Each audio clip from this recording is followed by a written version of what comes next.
Tell me about your background and role with DC Water. Sure. I've been in the utility industry, believe it or not, for about 33 years. I started investor-owned side, gas and electric, and then moved on to water and wastewater later in, and I've also done steam. At DC Water, I'm responsible for really all of the customer operations and retail services for the District of Columbia Water and Sewer Authority. The only thing that doesn't fall under my umbrella is the wastewater treatment plant. I've spent 40 years in the utility industry. I started in IT in April of 1978. Worked in 27 years in the retail gas business. Worked 8 years in wholesale electric and gas trading business for PG&E. And I've spent 5 years now with DC Water. I'm responsible for all the IT at DC Water. Speak to the key factors that have created this alignment in information technology and customer services. Well, from my perspective, Tom and I have similar backgrounds. Although he was a CIO, we basically came from the same industry. So I think there's some common themes right from the start.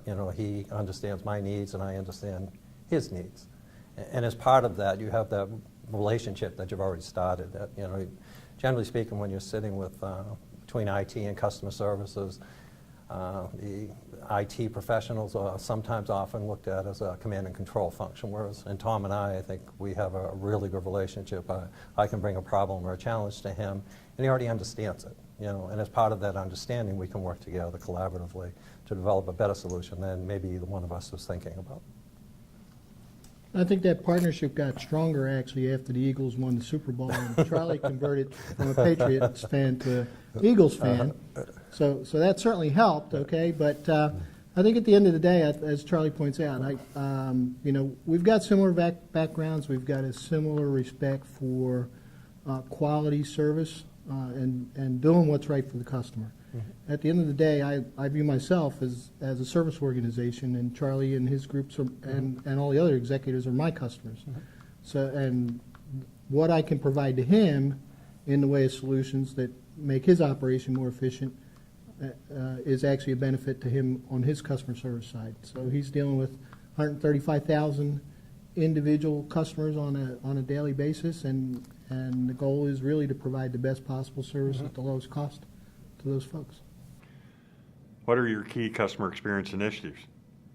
We're here to talk about 5 of them, so 4 of them. I mean, we just implemented the Vertex One and SAP platform in the customer information system.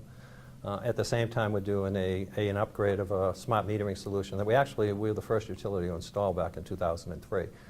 Coincidentally, the battery life started dying at the same time we're looking at a CIS, so it wasn't the ideal situation, but we had both programs running concurrently. We did, as part of our CIS solution, we did a mobile work management application, a new customer portal, and electronic bill presentment and payment.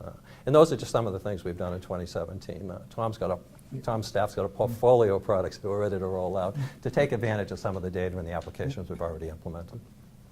And as Charlie mentioned, we have a huge open data initiative, so we actually are publishing large amounts of what typically was data that it was only shared with the regulators publicly on our website.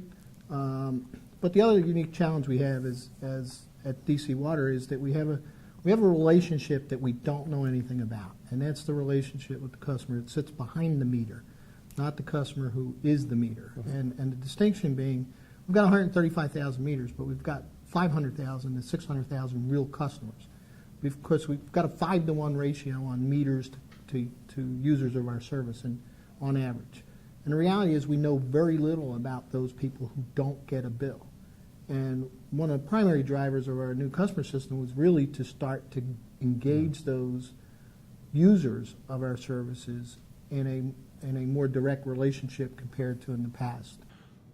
What's key to implementing solutions faster, better, cheaper? The reality is most people will tell you achieving all 3 isn't possible.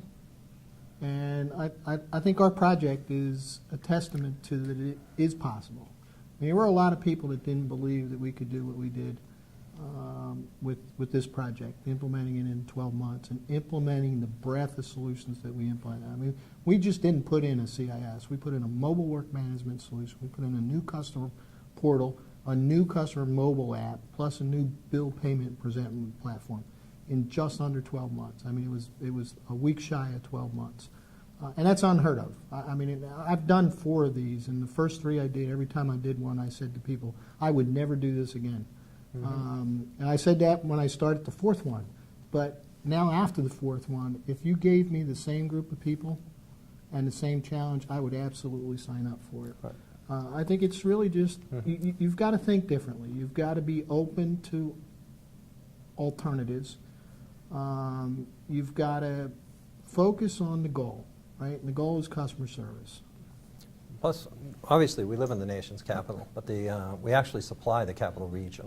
So we also have customers on the wastewater side and on the water side that extend into Northern Virginia and Southern Maryland.